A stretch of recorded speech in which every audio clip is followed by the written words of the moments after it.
Jésus est vainqueur des forces du mal et de la mort. Commentaire de l'évangile de Jésus-Christ selon saint Marc, chapitre 4, versets 35 à 41. Frères et sœurs, après les discours en parabole, voici que Jésus pose quelques gestes de puissance, une façon de signifier que l'annonce du règne n'est pas que théorique, qu'elle est indissociablement liée à l'action.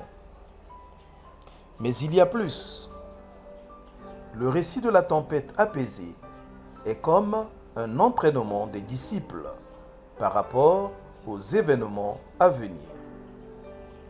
Ici, ils devront se préparer à affronter la trilogie Passion, mort et résurrection, chemin par lequel le Christ passera en premier.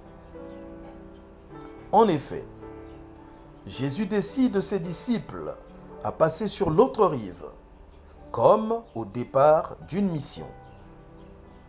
Mais la scène se passe le soir, et dans ce cas, il s'agit d'une audace, car dans la mentalité antique, le soir est le moment propice au déchaînement des forces du mal. Jésus en est conscient, et il décide cette aventure à dessein.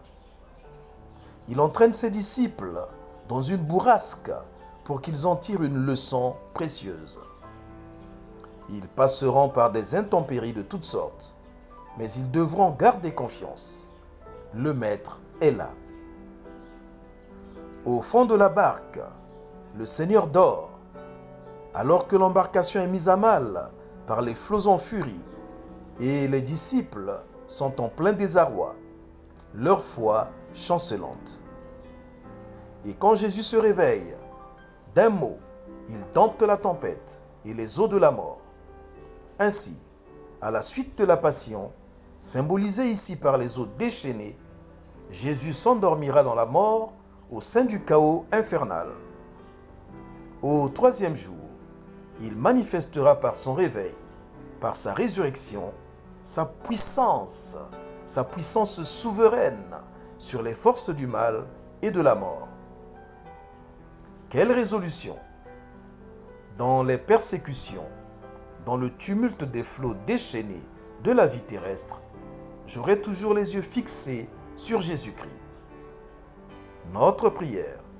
Seigneur, au plein milieu de nos tempêtes, tu es là. Gloire et louange à toi. Quelles conséquences? Si Dieu est pour nous, qui sera contre nous? Pluie de bénédictions. Tout pour la gloire de Dieu.